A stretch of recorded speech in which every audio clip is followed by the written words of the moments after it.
wala taakulu amwalakum bainakum bilbatil. Mtume sallallahu alaihi wasallam katika hadithi sahih asema, mwenye kuchukua mali ya mtu kwa batili, akala kwa mkono wake, akakata kisehemu cha mali kwa batil, na au akaiapia kwamba ni ya kwake wala si ya kwake kwa batil, amejikatia moto, mahala pake ni motoni, kwa sababu huququ nas. Ndio maana Mtume alikuwa karibu na kufa, asema yoyote ambaye nimemdhulumu aje, hata kama nimemwaga damu ya mtu, nimempiga mtu, chochote, mimi nipo hapa, aje achukue kisasi. Nimechukua shilingi yake, dinari yake, dirham yake, aje, kabla haijawa dinar wala dirham, na kabla hatujafika huko. Ya Rasulullah, huku kwetu mtu anadhulumu waziwazi na anamwambia mtu nenda kokote,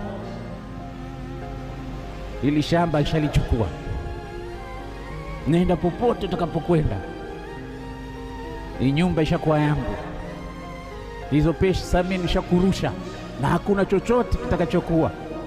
Yule mtu anabakia, tutakwenda kukutana chini ya mkunazi, sawa, wewe niambie tu mkunazi wa kwanza au wa pili. Hana uoga. Ya Rasulullah, kuna watu huku hawana uoga. Wewe unasema haya, nilochukua mali yake, niliyompiga, niliyomfanya chochote, haya kabla haijawa dinari wala dirham, achukue mapema. Huku watu wanasema aniambie tu mkunazi wangapi. Hana hofu mtu ya kumdhulumu mwingine, ya kumwibia mwingine, ya kumnyanyasa mwingine, kwa sababu huyo Mungu muoni. Au hajaja mtu kutoka akhera akakwambia kweli kuna moto, unataka nini? Wakati Qur'ani na hadithi za Bwana Mtume zote zilikuwa wazi, zinakueleza kama we ni muumini kweli. Muumini anatakiwa kile anachosikia, samina wa ata'na, tumesikia ya Rabbi, tumetii.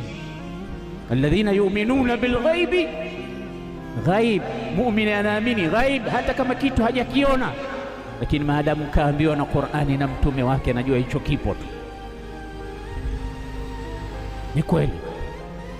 Akiapiwa Mwenyezi Mungu, akitajiwa Mwenyezi Mungu, utaona anaogopa, ana hofu. Ndio maana ni alama katika alama za kumjua muumini. Allah anasema, innamal mu'minuna alladhina idha dhukira Allahu wajilat qulubuhum wa idha tuliyat alayhim ayatuhu zadatuhum imana wa ala rabbihim yatawakkalun. Hakika waumini wa kweli, innamal mu'minun,